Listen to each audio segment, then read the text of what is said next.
That doesn't work for me, brother. Hey, what's going on, guys? It's Kevin Zwicker from Fast Count coming at you. Before I get into this video, please remember to hit that like button and subscribe.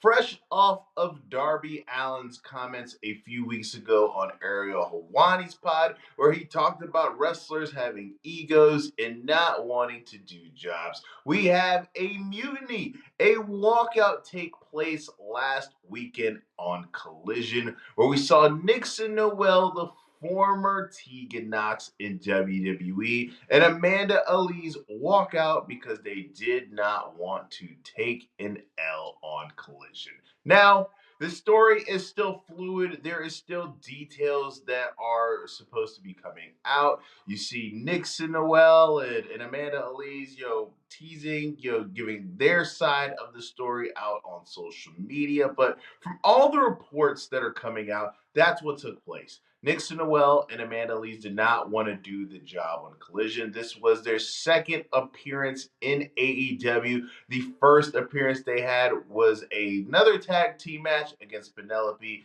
and Megan Bayne. And if you look back on that match, there's a specific spot where Megan Bayne is trying to double German suplex both of them. And you can see that these two women have, looks to be like they are sandbagging Megan. And it looked at that moment that Megan wasn't very pleased. There's details coming out about that, Megan and those two individuals had a bit of a disagreement due to that match as well. And all of this, to me, really is interesting. When you really look at the professional wrestling business, it's unlike any other business that there is.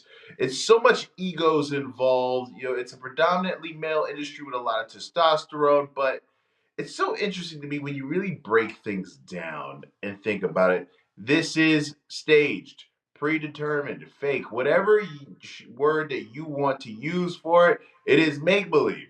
And the fact that you have so many different stories throughout the years, whether it's Hulk Hogan or John Cena or Steve Austin, whoever it is, individuals not wanting to lose a fake fight. It's just so interesting, the thought process and the dynamics that go, into this. And what makes this a lot more interesting is you see previously a couple of weeks ago, Nixon Noel talking about how she's having a hard time getting booked, and all these bookings that she's been trying to get, things aren't really plentiful at the moment. And for you to be a part of something like this isn't going to help you gain any more bookings unless she has a backdoor agreement with Tommy Dreamer and TNA where they have an agreement to where she's going to come in. I don't think that this is going to help you when it comes to getting more opportunities on the indies. Your rep is everything when it comes to getting bookings, in this business, when you're not with the WWE. And it's just insane that you'd want to burn a bridge like this with the second biggest wrestling promotion that's out there. And maybe there's more to this story, and these are just rumors on the internet, and people are wanting to be first to report this, and they haven't got exactly all of the details right. But it doesn't look good for these two ladies in a situation where you're not getting all this work, you're putting yourself out there, not getting the response that you're looking for you to be involved in something like this, and to whether it's 100% factual or it's 50% factual or whatever it is, this is going to be the story that people are going to hear, and this is going to be the story that's going to be attached to your name. So I don't think that bookers who were hesitant to want to book you previously are going to now have any more inclination to want to book you, after this. And it's not smart business, at least to my mind, for you to be burning these type of bridges with Tony and AEW unless you have an agreement with TNA. Because if you look at the landscape, especially now with DPW, closing their doors, soon, unfortunately,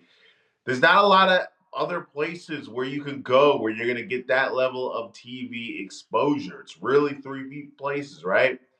WWE, which dropped you, AEW, which now you kind of burned a bridge, and TNA, who, in my mind, it's the distant number 3.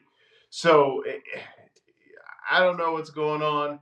There's going to be more details, hopefully, that come out in the next coming days, but it's not looking good for these two young ladies. Hogan dies, but his spirit goes on in AEW. But let me know what you guys think in the comment section. What do you make of this situation? Do you think there's going to be more details that are going to come out that are going to exonerate these two ladies? Do you think that at the end of the day, AEW is going to look bad, or do you think that this is just an ego play? Let me know in the comment section, guys. Please remember to hit that like button and subscribe. I am Kevin Zwicker. I'm out.